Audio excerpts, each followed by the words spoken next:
Olá, estamos de volta ao programa Nisto Cremos, as grandes verdades da Bíblia. Hoje o nosso estudo número 6 sobre a criação. Faz algum tempo eu ouvi uma história de um astrônomo que tinha um amigo que não acreditava que o mundo havia sido criado por Deus. Com o objetivo de vencer a teimosia do amigo, o astrônomo construiu um planetário. Você já viu um planetário, não? Uma verdadeira obra de engenharia que reproduzia o Sol e os principais planetas e satélites, com todos aqueles movimentos nas órbitas, enfim, algo extraordinário. Aí ele convidou o seu amigo ateu para ver o planetário. Ao ver aquilo se movimentando com todas as peças, planetas, satélites, tudo em perfeita sincronia, girando para lá e para cá, aqueles movimentos com precisão matemática, o amigo ateu disse assim: é realmente muito interessante. Quem construiu essa maravilha? Foi você?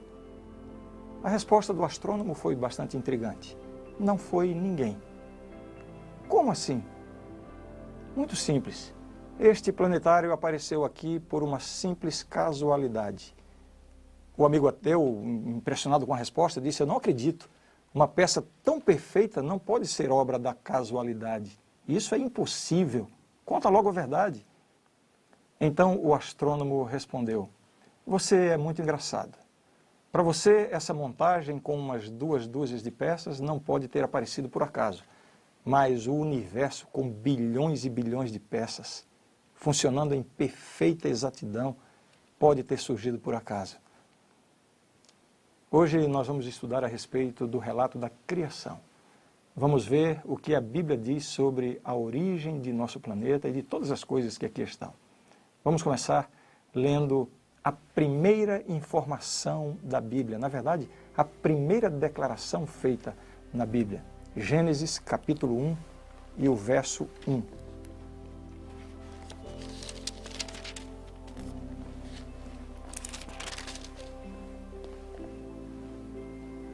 A Bíblia começa o seu texto dizendo assim: no princípio criou Deus os céus e a terra.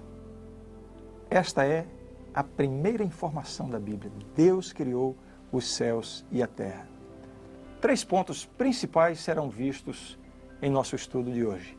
Primeiro, nós vamos conhecer um pouquinho mais o relato da criação. Depois, vamos ver algumas implicações de se crer nesse relato. E, finalmente, nós vamos comentar um pouco sobre este grande debate, criacionismo e evolucionismo. Quais são os argumentos científicos em favor do evolucionismo e que motivos nós podemos ter para crer no criacionismo? Me acompanhe então no que nós vamos ver aqui na tela.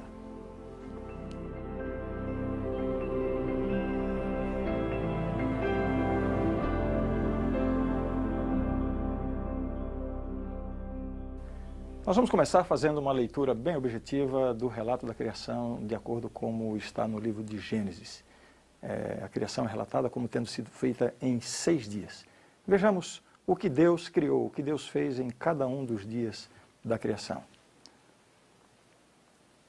Disse Deus: haja luz, e houve luz. E viu Deus que a luz era boa, e fez separação entre a luz e as trevas.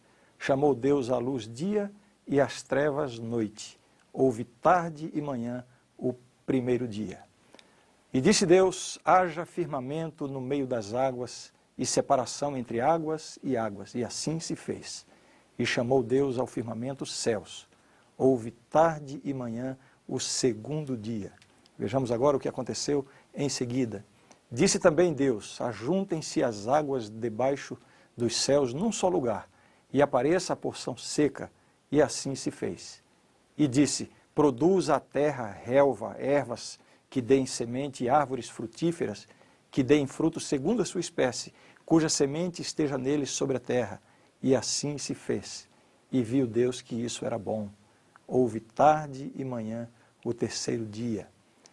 Disse também Deus: haja luzeiros no firmamento dos céus, para fazerem separação entre o dia e a noite, e sejam eles para sinais, para estações, para dias e anos, e sejam para luzeiros no firmamento dos céus, para alumiar a terra, e assim se fez. E viu Deus que isso era bom. Houve tarde e manhã o quarto dia. Na sequência, Disse também Deus, povoem-se as águas de enxames de seres viventes, e voem as aves sobre a terra, sob o firmamento dos céus. E viu Deus que isso era bom. Houve tarde e manhã o quinto dia.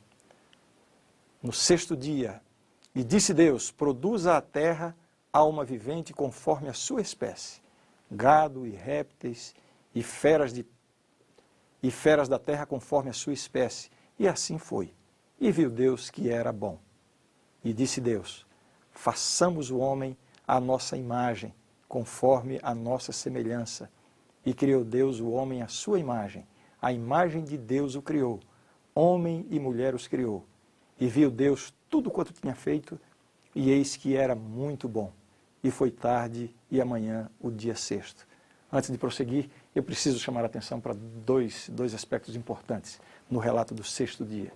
Depois de ter preparado todo o ambiente, ter criado tudo, preparado o ambiente, finalmente vem a coroa da criação de Deus. Deus agora se envolve pessoalmente, não é mais uma ordem, como ele fez no começo, e haja luz, haja. Agora não. Agora Deus se envolve pessoalmente, manualmente, e ele cria o ser humano, homem e mulher. Esse é um aspecto muito interessante. Outro ponto que precisa ter a nossa atenção no relato do sexto dia. Nos dias anteriores, a avaliação feita é que era bom, mas no sexto dia, depois de concluir a sua obra da criação, culminando com o ser humano, o texto diz assim, e eis que era muito bom. Aqui está então completada a criação de Deus. Mas a Bíblia continua apresentando agora o que aconteceu no sétimo dia. É o que nós vamos ver aqui agora. Assim, pois, foram acabados os céus e a terra e todo o seu exército. E havendo Deus terminado no dia sétimo a sua obra que fizera, descansou nesse dia de toda a sua obra que tinha feito. E abençoou Deus o dia sétimo e o santificou, porque nele descansou de toda a obra que como Criador fizera. É claro que nós não podemos imaginar Deus estando cansado com a necessidade de descansar. Absolutamente não foi essa a intenção de Deus. Mas de alguma forma, Deus planejou deixar um memorial, um marco de que Ele é o Criador de todas as coisas. E isso acontece exatamente com essa separação especial do sétimo dia. Veja, 3 coisas que Deus fez no sétimo dia da criação. Primeiro, Deus descansou. Depois, Deus abençoou o dia sétimo. E, finalmente, Deus o santificou. Para termos uma visão agora completa do que aconteceu na semana da criação, veja comigo neste quadro o que ocorreu em cada um dos dias, e ali a passagem bíblica equivalente. No primeiro dia, luz e trevas, dia e noite, haja luz, e Deus fez separação entre luz e trevas.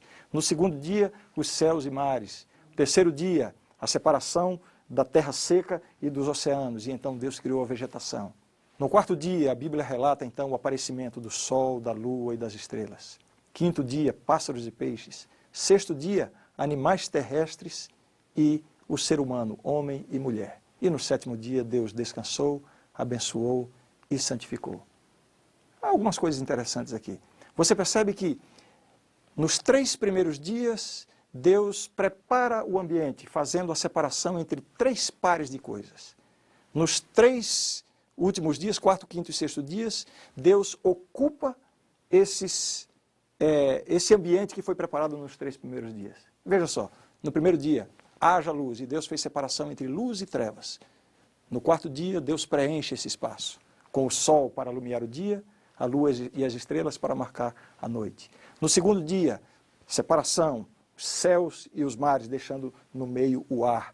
Então, no quinto dia, os pássaros para preencherem os céus e os peixes para preencherem os mares. No terceiro dia, Deus faz separação entre terra seca e os mares, e então cria a vegetação. E aí, no sexto dia, Deus preenche esse espaço, os animais terrestres e então o homem e a mulher. Uma pergunta que surge e que tem gerado discussões. Os dias da criação, de acordo com o relato da Bíblia, são dias literais, dias de 24 horas, ou são expressões simbólicas que podem representar milhões e milhões de anos? No contexto bíblico, nós vemos claramente que os dias mencionados no relato bíblico da criação representam períodos literais de 24 horas. Essa expressão, tarde e manhã, sempre indica dias individuais. Existem basicamente duas provas para isso. A primeira delas é a palavra dia, conforme é usada no idioma original, em hebraico. A palavra é ion. Quando ion, dia, vem acompanhado de um número definido, como primeiro, segundo, terceiro, etc., sempre significa um dia literal de 24 horas. A outra prova de que a Bíblia está falando de uma semana literal, de 7 dias literais, cada dia de 24 horas, se encontra nos 10 mandamentos. Os 10 mandamentos oferecem uma evidência de que o relato da criação no Gênesis envolve dias literais. Veja só o que diz o 4º mandamento da lei de Deus. Lembra-te do dia de sábado para o santificar. 6 dias trabalharás e farás toda a tua obra, mas o 7º dia é o sábado do Senhor teu Deus. Não farás nenhum trabalho, nem tu, nem o teu filho, nem a tua filha, nem o teu servo, nem a tua serva, nem o teu animal, nem o forasteiro das tuas portas para dentro. Porque em 6 dias fez o Senhor os céus e a terra, o mar e tudo o que neles há, e ao 7º dia descansou. Por isso o Senhor abençoou o dia de sábado e o santificou. É claro, Deus jamais iria pedir para o ser humano observar um dia na semana se esse dia que aponta para a criação significasse um período de milhões de anos. Pela cronologia bíblica, a semana da criação aconteceu há aproximadamente 6.000 anos. Como harmonizar o relato bíblico da criação em 6 dias com as grandes idades das rochas calculadas em milhões e milhões de anos? Existem 2 possibilidades. A primeira delas é que Deus realizou a criação com aparência de idade. Uma árvore que Deus colocou no Jardim do Éden, no dia seguinte, ela teria um dia de existência, mas ao examiná-la, qualquer biólogo, qualquer cientista, talvez desse a ela dezenas ou centenas de anos de existência. Adão e Eva, no dia seguinte a terem sido criados, teriam a aparência de 20, 25, 30 anos de idade, no entanto, teriam apenas um dia de idade. Uma outra possibilidade, e faz bastante sentido pensarmos assim, é que pode haver um intervalo entre o que está relatado no verso 1 de Gênesis e o que vem a partir do verso 2. Acompanhe só como diz a Bíblia. A palavra de Deus começa dizendo da seguinte forma. Eu vou ler Gênesis, primeiro livro da Bíblia, capítulo 1, verso 1. No princípio criou Deus os céus e a terra. A terra, porém, estava sem forma e vazia. Havia trevas sobre a face do abismo, e o Espírito de Deus pairava sobre as águas. Isso aqui é uma realidade, a condição em que se encontrava o planeta antes da semana da criação. O verso 2 diz, disse Deus, haja luz, ou seja, aqui Deus começa a realizar a criação. Mas quanto tempo antes existia o que está no verso 1? Não sabemos. Aqui pode estar a explicação para os bilhões de anos que são atribuídos às rochas e a tantas coisas na natureza. Muito bem, tentamos mostrar para você aqui uma apresentação sucinta e objetiva do que aconteceu na semana da criação. Quais são as implicações que essa doutrina traz sobre a nossa vida? Crer que Deus é o Criador de todas as coisas tem um impacto positivo sobre nós. Vejamos aqui algumas dessas implicações. Em primeiro lugar, quando nós cremos que Deus é o Criador, isso estabelece um fundamento para a verdadeira adoração. Nós adoramos a Deus primeiramente porque Ele é o Criador de todas as coisas. Crer que Deus é o Criador estabelece uma base para a verdadeira autoestima. Uma coisa é eu ficar pensando que eu venho como resultado de um processo evolutivo, de espécies inferiores. Outra coisa é eu acreditar no relato da Bíblia de que eu venho das mãos do Criador. Isso me dá uma autoestima muito positiva. Outra implicação diz respeito à motivação para a administração responsável da vida. Eu sou uma criatura de Deus, Deus é o meu Criador, eu tenho que prestar contas a alguém, eu tenho um papel neste mundo, eu tenho uma função nesse mundo. Então isso me coloca numa obrigação positiva de administrar responsavelmente a vida e todas as coisas que me envolvem. Quando cremos na criação de Deus, esse fato nos dá a verdadeira consciência ecológica. No relato do Gênesis, Deus coloca o ser humano como sendo o administrador do planeta, responsável para cuidar do planeta. Aqui está o verdadeiro sentido da ecologia. Ninguém é mais voltado para a ecologia, para o cuidado da natureza, o cuidado das águas, enfim, da poluição e de tudo mais, do que aqueles que creem na palavra de Deus. Quando eu creio que Deus criou todas as coisas, eu passo a ver o universo de uma perspectiva diferente. Eu vejo o valor do universo físico. Vejam quantas implicações positivas para a nossa vida quando nós cremos que Deus é o Criador de todas as coisas. Agora, e o que dizer de tantas afirmações e de tantas pesquisas e de tantas declarações científicas que questionam que o universo, que o mundo, que nós viemos das mãos de um Criador? O que dizer da teoria evolucionista? O que é que está no cerne deste debate entre criacionismo e evolucionismo? Eu quero chamar a sua atenção agora para falar um pouquinho sobre esse assunto. Não é possível abordar amplamente as questões envolvidas nesse debate, porque o nosso tempo aqui não permite isso.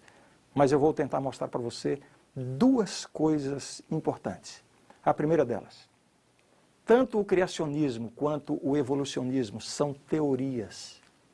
Uma teoria é uma explicação plausível baseada na observação de um conjunto de fenômenos. Não nos foi possível observar objetivamente nem a criação, porque nós não estávamos lá, nem a evolução, porque levou bilhões de anos. É por isso que as duas explicações estão na categoria de teorias. Então, quando você ouvir argumentos científicos que pretendem provar a teoria da evolução, lembre-se, ninguém conseguiu provar isso, desde Darwin até os nossos dias. Mesmo os mais fortes argumentos, que para um leigo podem parecer finais e irrefutáveis, se você se aprofundar no assunto, você vai ver que há elementos questionáveis e muitas vezes contraditórios. A segunda coisa que eu quero demonstrar é que o criacionismo é uma alternativa inteligente. A ideia que o evolucionismo propaga nos livros e nos meios de comunicação é de que pessoas inteligentes e esclarecidas são evolucionistas e que os criacionistas são obtusos, anticientíficos, ignorantes. E o que eu quero que você veja é que isso é uma mentira. Em primeiro lugar, porque não existem provas de que os processos evolutivos através dos quais as espécies vieram a existir ocorreram de fato. E em segundo lugar, porque a maioria dos principais argumentos em favor do evolucionismo tem sido gradativamente desqualificada pela própria evidência científica. Eu vou dar alguns exemplos disso. A explicação do ancestral comum. Um dos mais fortes argumentos evolucionistas são as provas ou evidências de que os seres humanos e todos os animais e plantas são parentes entre si. Se recuarmos no tempo, em bilhões e bilhões de anos, veremos que nossos antepassados são os mesmos, segundo essa explicação. Todos teriam se originado de um ancestral comum, de um mesmo parente do passado. Os primeiros vestígios de vida teriam surgido de seres muito simples, num ambiente de um mar primitivo, onde havia tempestades com raios. Essas tempestades teriam unido partículas químicas, das quais teriam surgido as mais primitivas formas de vida. Seres vivos com apenas uma célula, unicelulares. A partir daí, num processo lento de bilhões de anos, as formas mais simples de vida foram sofrendo combinações aleatórias e gerando novas formas de vida, mais complexas. E dessas novas formas, outras espécies foram aparecendo e outras e mais outras. Eles chamam isso de a árvore da vida do evolucionismo.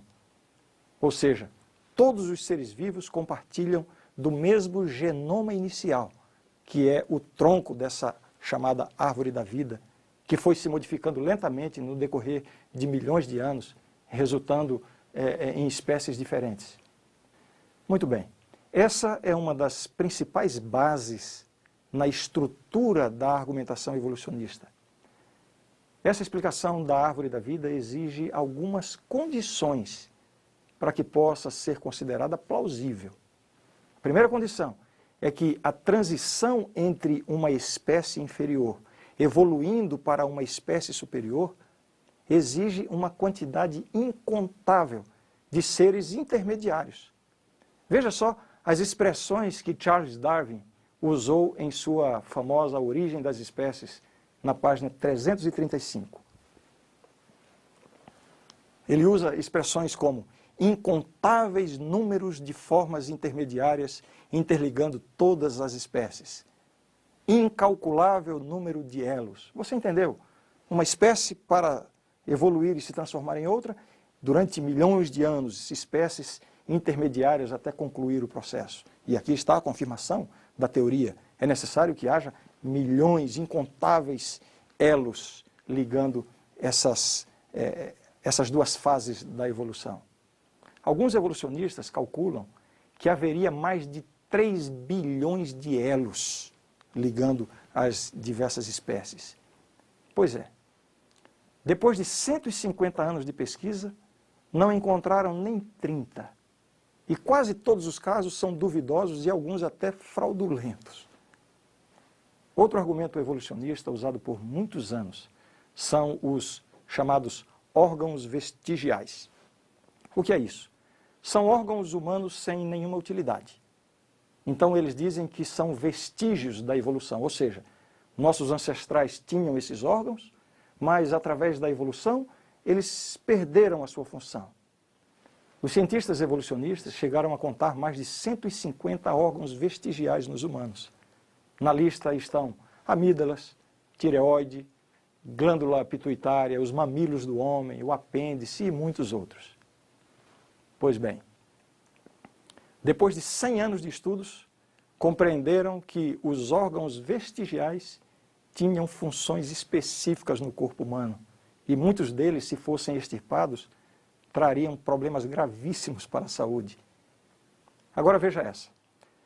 Após o genoma humano ser sequenciado e apresentado oficialmente em junho do ano 2000, começou a circular uma curiosa ideia de que a maior parte do genoma humano seria lixo genético vestigial, resultante de um processo que teria durado cerca de 4 bilhões de anos. A ideia era que a maior parte do DNA humano, algo como 98% a 99%, era na realidade um vestígio do processo evolutivo. Isso foi chamado de DNA lixo, junk DNA. Richard Dawkins, certamente o maior pregador do evolucionismo na atualidade, entusiasmado com a nova descoberta, insistiu que essa seria a prova de nossa ancestralidade comum. Mas em 2006, descobriram que esse DNA lixo vestigial possui funções extraordinárias. Não tem nada de lixo. E, mais uma vez, a prova científica do evolucionismo veio abaixo. Esses são apenas alguns poucos exemplos do que está envolvido nessa discussão entre criacionismo e evolucionismo. Eu poderia ainda entrar em outras áreas, como a geologia, a astronomia e outros ramos da ciência, que estão se deparando com verdadeiros becos sem saída ao tentarem defender o evolucionismo. Sabe o que está acontecendo na comunidade científica nos últimos anos? Muitos cientistas da atualidade estão aderindo ao que se chama design inteligente. Ao observarem a realidade, eles estão concluindo, através da observação científica, que é impossível que não haja um projeto inteligente por trás de tudo isso. Isso não tem nada a ver com religião. Muitos deles são céticos e sem religião, mas estão se rendendo às evidências de que essa maravilha, que é o universo, a natureza, o ser humano, não surgiram do acaso. Eu quero terminar lendo com você mais uma passagem da Bíblia. Veja comigo o que diz Hebreus capítulo 11, verso 3. Pela fé, entendemos que foi o universo formado pela palavra de Deus, de maneira que o visível veio a existir das coisas que não aparecem. Aqui está a declaração da verdade. É isso. Crer que o universo foi criado por Deus é uma questão de fé. Mas eu espero que você tenha entendido que crer que tudo isso veio à existência por acaso exige muito mais fé.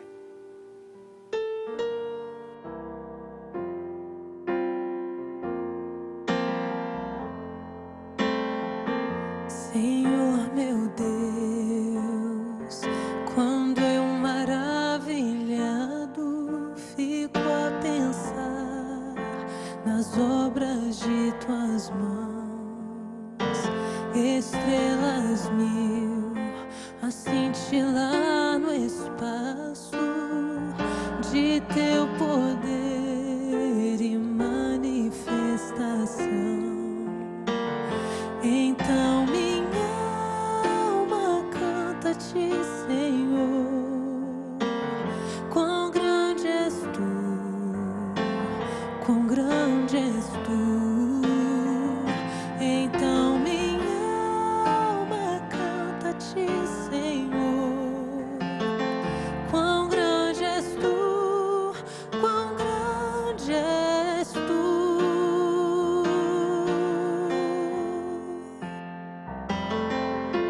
penso então que sem poupar teu filho o enviaste pra morrer por mim, levando à cruz os meus pecados todos, para eu viver eternamente assim.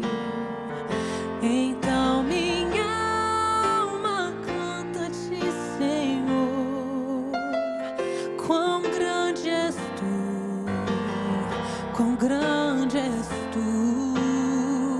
Então minha alma canta-te, Senhor, quão grande és tu, quão grande és tu,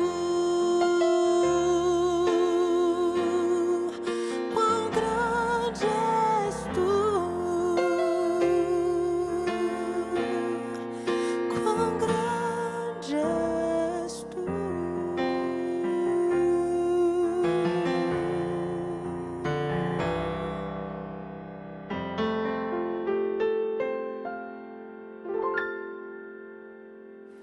A grande verdade do estudo de hoje é esta: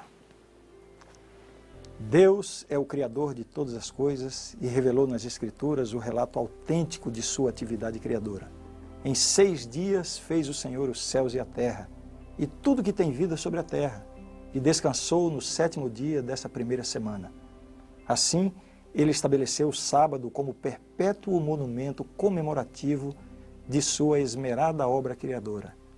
O primeiro homem e a primeira mulher foram formados à imagem de Deus como obra-prima da criação. Foi-lhes dado domínio sobre o mundo e atribuiu-se-lhes a responsabilidade de cuidar dele. Quando o mundo foi concluído, ele era muito bom. Esta é a verdade e eu creio nisto. Espero vê-lo para o próximo estudo, que será sobre a natureza do homem. Até lá.